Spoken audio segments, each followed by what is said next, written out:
In Audley, in Staffordshire, high up on a hill, hidden in the trees, is this old gravel mine. This is the Kent Hill Gravel Mine and Quarry, and it doesn't have a massive amount of history. In fact, it's undocumented in early mapping reports, right up to the first Ordnance Survey map in 1840, which suggests that there was no industrial activity at this site during these times.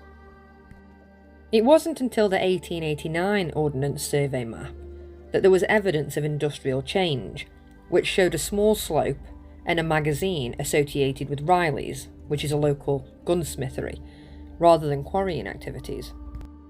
The term magazine on an OS map then basically meant buildings associated with gunpowder storage. So they stored gunpowder for military and industrial uses, so like blowing up mines, that sort of thing. And these buildings were strategically located away from populated areas. It was basically for safety reasons.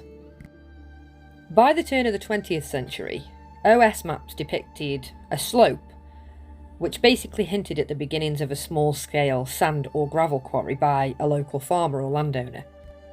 But the first record we've got of quarrying being there is in 1929, when Charlie Edwards noticed an abundance of pebbles in his field when he was ploughing, and he started extracting gravel without official permission, which is probably why there's not much documentation on it.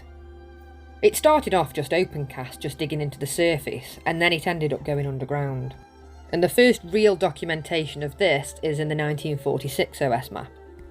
The techniques for the mining here evolved from hand drilling and blasting with powder to more modern methods, including compressed air drilling. This did lead to health issues among the workers though, from inhaling the silica dust.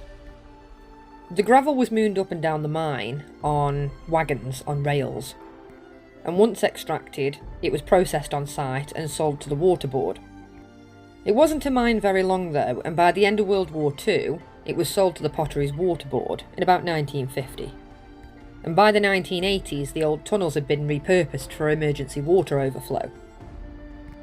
The layout of the quarry is approximately 3,250 square metres, and it's in 3 different levels, upper, middle and lower, each with unique features and functions.